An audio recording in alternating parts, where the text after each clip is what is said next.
বন্ধু বান্ধৱীসকল, আহকচোন আজি আপোনালোকক দেখুৱাম মোৰ সৰু বাগিচাখন।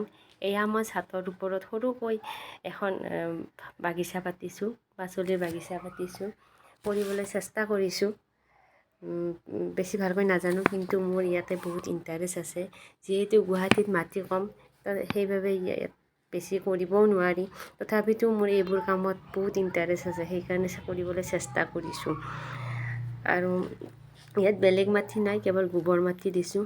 এয়া বেঙেনা, জলকীয়া আৰু কিবা কিবি দিছোঁ আৰু আপোনালোকক দেখুৱাই আছোঁ।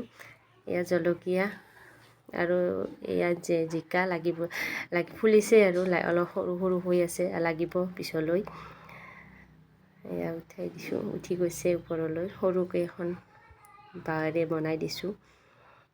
এয়া বেছি লগা নাই, এয়া উঠিছেই। বা 3-4টামান লাগিছে, আকৌ পিছত লাগিব। তাৰপিছতে আৰু ইফালে তিয়হো দিছোঁ। তিয়হ লাগিছে, ফুলিছেও ধুনীয়াকৈ।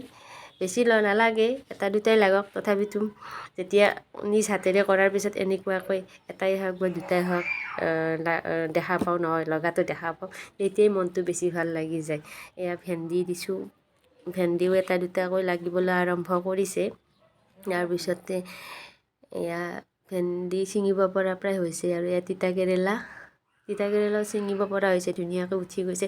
তিতাকেৰেলাডাল কিন্তু এয়া বজাৰৰ পৰা তিতাকেৰেলা আনোতে এটা পকি গৈছিলে, এনেই দি দিছিলোঁ। তাৰপিছতে ধুনীয়াকৈ তিতাকেৰেলাটো উঠি গৈছে।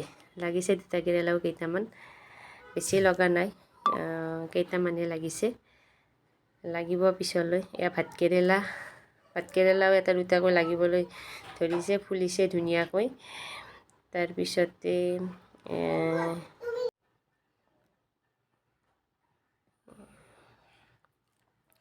আৰু এয়া তিতাকেৰেলা ছিঙিব পৰা প্ৰায় হৈছে, কিন্তু ভিডিঅ'টো